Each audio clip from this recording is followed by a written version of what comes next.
So, you guys have seemed to respond really well to my videos on weak auras, as well as also a lot of comments on other videos that pertain to the weak auras that I use. So I thought I'd bring out a video that on something a little bit different relating to weak auras today, and that is a basics guide on how to make your own. Previously, we've had a look at a lot of the best ones that you've been able to get that other people have made, but I thought it was a good idea to give a basic rundown on how to create your own weak auras in case you weren't able to find one that suits you for what you want or not find one at all for what you want. So let's dive into it. So before we begin, the first thing I want to make clear is that in this video, we are only going to be doing the absolute basics of ultra simple creations of weak auras. We are going to touch on some stuff in very light detail that could be developed further, but that's something that I'm going to do in a later video if people are interested. In today's video, we are just going to be making some really basics to get people started. I'm going to be doing 3 examples for you and talking about the 3 absolute fundamental aspects of weak auras, and that is hopefully going to be enough to get people interested in trying to make their own. If you are more interested in some of the more advanced aspects, or if you have any particular questions you want to ask, let me know in the comments down below, and then I will put them in my next video in the series, providing that people are interested. So first things first, I touched on there that there are 3 core aspects to making a weak aura. There is of course a lot more that goes into a weak aura than these 3 things, but the 3 things you really got to wrap your head around are going to be your display, your triggers, and your load. Now these are 3 of the subset menus that you get when you've created a new weak aura. And how they actually pertain to what they do is essentially what happens when the weak aura triggers, what you see or what you hear, the actions that are going to make this weak aura appear, i.e. what has to happen in a fight to get it to pop up, or what type of interaction you need to have with a particular NPC in order to make it happen, and then load, which is going to essentially be when you want the weak auras to even think about using itself. So for example, if you have a weak aura that you only want to use in PvP to make it happen in PvP and nowhere else.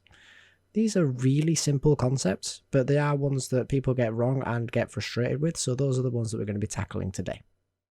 Now, the first example that I'm going to give you is going to be on my Warlock, where I'm going to talk through the basics of the display aspect of your weak aura, as well as showing you me making a weak aura for the use of Soulstone and be able to track whether I have one on me. Now, my Warlock is low level, and when I'm out in the world questing or doing whatever, I simply forget a lot of the time to put the Soulstone on myself, and then I'll die and then I'll be like, oh yeah, I should have had a Soulstone.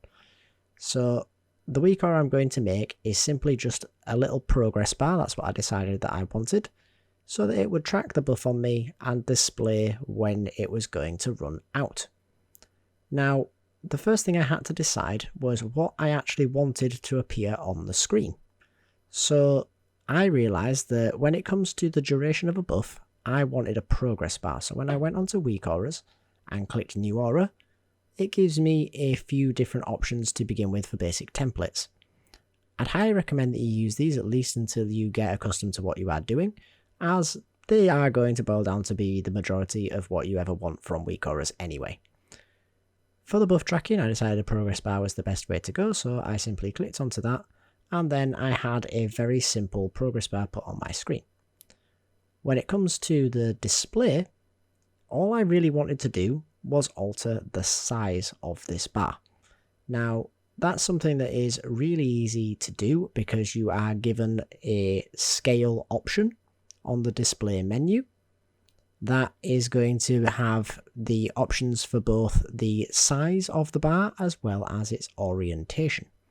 Now by default this bar appeared horizontal, which is actually how I wanted it, because like I was saying, I'm using this on my Warlock that is going to be leveling for quite some time still, and if I have the bar horizontal, I'd be able to align it to go just below my experience bar, which is something I look at quite frequently while leveling. So you'll see me here showing how you can orientate your bar from being horizontal to vertical, but of course I went and put it back to being horizontal because that's what suited my needs. From there, all I'm going to want to do is I'm going to want to change the colour of the bar, which is available under the bar colour section.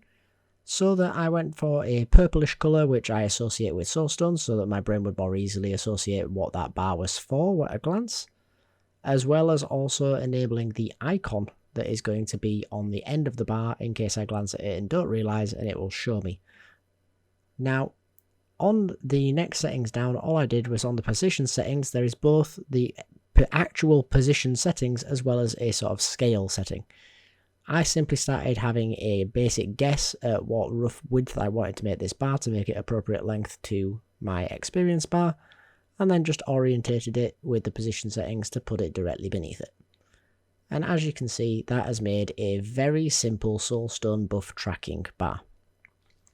Now, for display, that pretty much covers the vast majority of options that you are going to be talking about today, because like I said, this is going to be ultra basic, and that is going to get you a functional bar for what you need.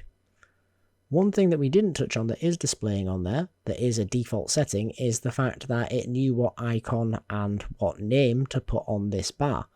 And that's something we're going to talk about next with regards to our triggers.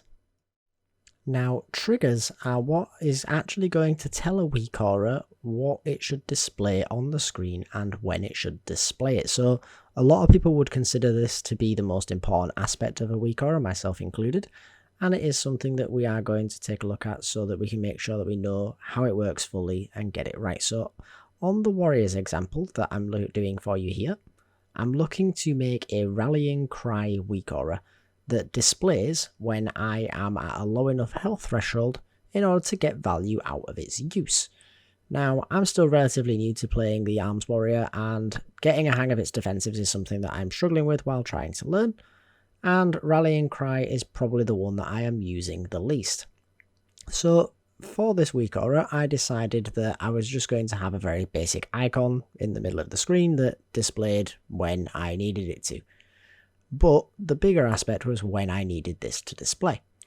I wanted it to display based off of two aspects. The first of which was going to be that I was below 50% health. This is obviously because Rallying Cry gives me a temporary health increase, so if it displayed all the time, it was not going to be of any use to me. I may as well just look at my bar where the button is located. The other one that I wanted it to display on is going to be that I wanted it to display when I actually could use Rallying Cry. So for example, if I am in PvP and I am in some form of crowd control that prevents the use of Rallying Cry, I'm not going to want it to appear and be tormenting me that Rallying Cry is something that I might want to press to save me when I can't actually press it.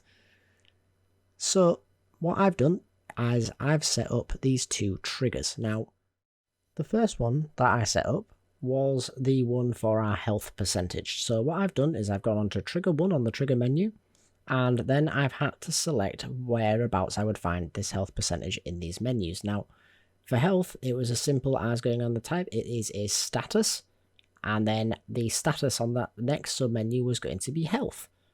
The next by default is going to be player, on which unit I actually care about the health of.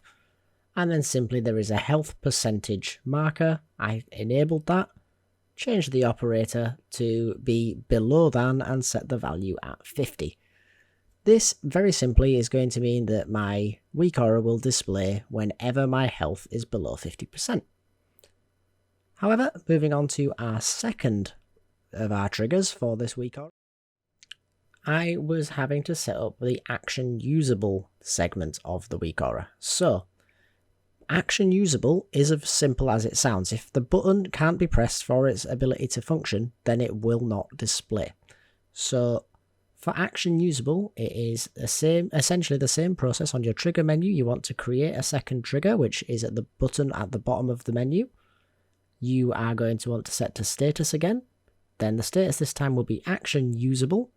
And then what you want to do is in the box that says invalid spell name /ID/link, if you just delete that gibberish and type in the name of the spell that you are going to want to use, then it will automatically find that spell, and it also means that in your display, if you use names in your text, or if you use an icon in your WeakAura, it will automatically use the correct one unless you change those settings manually if you want to achieve a different goal. Now, the last thing on triggers that we're going to need to talk about here is that by default, your triggers may not be set up to be used in conjunction with one another. For example, at the top of the screen on the triggers menu, you have a required to activate section. Or I think it's required for activation, that's correct, yes, required for activation at the top of your menu. Now, on this, it's a drop down, and you can have it be any trigger or all triggers. Now, for what I wanted this to be actionable on both triggers, i.e. I want it to only display when I am below 50% health, and I want it to only display if I can actually press the button. So I set this to all triggers, and then I was able to have my weak aura display only when I wanted it to do so. This, of course, does lead us with one other problem, is that we haven't actually discussed what load does yet, and as a result, this weak aura, before we went into that, would display on characters that do not have rallying cry because they are not a warrior. So let's move on to our load segment with our third example. So in our third example, we're on my priest, and I use my priest a lot for PvP as well as PvE, which is not something I can say is true of a lot of my characters. And it results in a unique problem in that sometimes I will go into PvP and my add-ons will fail me and not auto-equip the appropriate gear set. And I don't know if any of you have ever been into PvP without your PvP trinkets, but it's not fun. As a result, I wanted a weak aura that told me to turn into my PvP trinkets whenever I was in a PvP environment and did not have them loaded. So, to skim over the parts that we've already discussed, I set up a text weak aura, and I set the text to equip PvP trinkets dummy, so that when I read that, it would tell me exactly what I needed to do. I fiddled around with a few of the display settings, and then I set up my triggers. Now, one problem, however, that was going to pertain here was going to be our load issue. And as you watch this clip, you'll realise that I set up my triggers in a way so that when my PvP trinkets were not equipped, it would tell me to equip them. However, it was doing this when I was in PvE content, and that is not particularly ideal. So what we had to do was we needed to go into our load menu, which is what I'm going to be showing you on screen at this point. And in our load menu, we needed to find the option for showing only when we were in a PvP environment. Now, for my particular usage, I do both arenas and battlegrounds.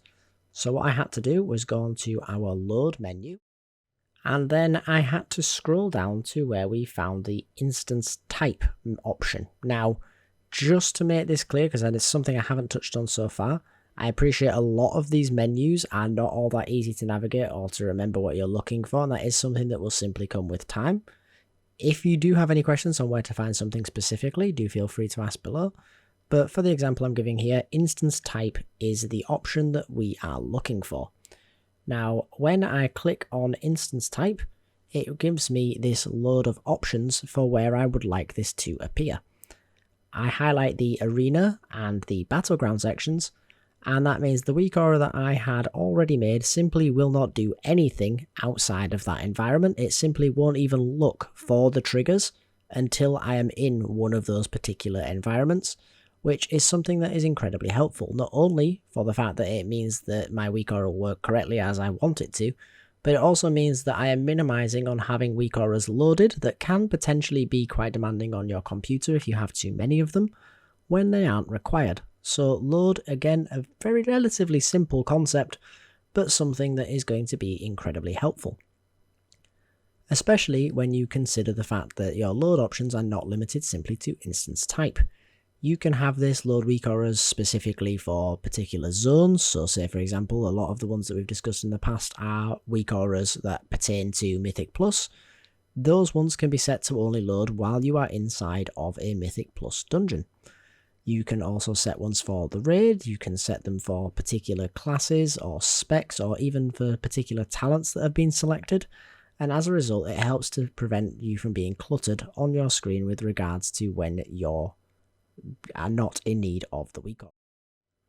Now that's going to about wrap it up for today's video, guys. I do hope that you enjoyed the video. If you have any questions whatsoever, please do leave them down below, and I do appreciate that this was a very beginner's guide to weak auras, and it is something that was going to be skimmed over very loosely, and as a result, if there has been anything that has been missed, please don't think it was an oversight. Chances are it's simply something that I was looking to put into the next video. But for now, guys, thanks for watching, and I hope to see you in the next one. Later.